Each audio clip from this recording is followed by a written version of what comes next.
Photoshop basic tutorial সিরিজের আজকের ভিডিওতে আমি ব্লাড টুল, সারপেন্ট টুল, সামস টুল এই তিনটে টুল নিয়ে বিস্তারিত আলোচনা করব। তো আমার নাম দেবমধুর, আপনারা দেখছেন ডিএম টেকনিক। তো চলুন শুরু করা যাক।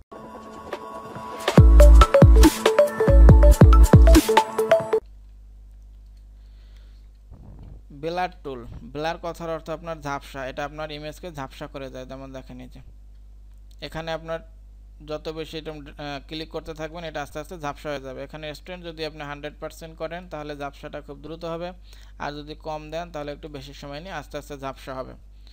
তো এই ব্লার টুলটা আপনার কোথায় বেশি ইউজ করা হয়, যেমন আমরা যখন ডিএসএলআর ক্যামেরা দিয়ে একটা ছবি তুলি তখন দেখবেন যে অটোমেটিকলি ব্যাকগ্রাউন্ডটা কত সুন্দর ব্লার দেখায়, অনেক সুন্দর দেখায়। তো এখন আপনি যদি ক্যামেরা দিয়ে ছবি তোলেন সেখানে যদি অটোমেটিক ব্লার হয়ে না আসে তখন আপনি সেই ব্যাকগ্রাউন্ডকে ব্লার করে একটা ডিএসএলআর মোড দিতে পারেন, যাতে মনে হবে যে এটা আপনি ডিএসএলআর ক্যামেরা দিয়ে ছবিটা তুলছেন। এছাড়া যে ব্লার টুলটা আমি সবচেয়ে বেশি ইউজ করি বা যেখানে খুবই দরকারি সেটা দেখেন, আপনি যখনই কোনো একটা ইমেজের ব্যাকগ্রাউন্ডের কালার চেঞ্জ করবেন, অন্য কোনো কালার দেবেন, তখন দেখবেন যে দুটা কালারের মাঝখানে এই যে আপনার দুটো বর্ডারের মাঝখানে দেখবেন একটা কেমন একটা আপনার অন্য একটা কালার থাকবে, নতুবা দুই কালারের মাঝের যে ডিফারেন্সটা এটা খুব ভালো করে দেখা যাবে, যাতে বোঝা যাবে যে আপনি ব্যাকগ্রাউন্ডটা রিমুভ করছেন। কিন্তু আপনি তো ব্যাকগ্রাউন্ড রিমুভ করলে এমনভাবে করবেন যেটা ন্যাচারাল মানে প্রাকৃতিক ব্যাকগ্রাউন্ড, সেটা বোঝা যাবে যে না এটা চেঞ্জ করে নাই। তো সেক্ষেত্রে এখানে যখনই আপনি এই যে ব্লার টুল দিয়ে এভাবে দেবেন, দেখেন কত সুন্দর আপনার এই যে এখানে যে সাদা জায়গাটা ছিল সেটা চলে গেছে এবং এইটার সাথে কিন্তু এটা সুন্দর একটা ম্যাচিং হচ্ছে, এখন কিন্তু একটা ন্যাচারাল ভাব আছে।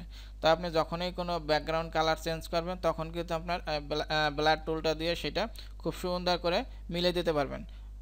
দুইটা কালার যখন এক হবে সেখানের বর্ডারটা যাতে সুন্দর মিলে যায় সেই জন্য আপনারা ব্লার টুল দিয়ে সুন্দর ঘষে ঘষে মিলিয়ে দেবেন। এটাই কিন্তু ব্লার টুল দিয়ে সবচেয়ে বেশি কাজ করা হয় ফটোশপে। এরপর আমরা আসি সারপেন্ট টুল। সারপেন্ট টুল মূলত হচ্ছে যে আপনার একটা ইমেজে যে বিভিন্ন ধরনের কালার থাকে, সার্প করলে সেই কালারগুলো কিন্তু আপনার সুন্দর করে মানে সব কালারগুলো ফুটে উঠায়। দেখেন এই যে যেখানে কী কালার ছিল এভাবে আপনি দিলে পর সেই কালারগুলো চলে আসে, এটা কনস্ট্যান্টটা বাড়িয়ে দেয়।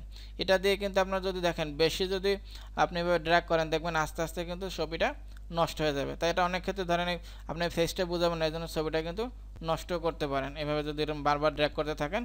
আর যদি আপনি এটা অল্প ড্র্যাগ করেন, দেখেন এরকম দিলে পরে আপনার কি বোঝা গেল যে এখানে কি কালার মিলে এটা হয়েছে। তো এই ক্ষেত্রে এটা ব্যবহার করা হয়। এরপর আমরা আসি আপনার সামস টুল। সামস টুল হচ্ছে আপনার এই টুলটার কাজ হচ্ছে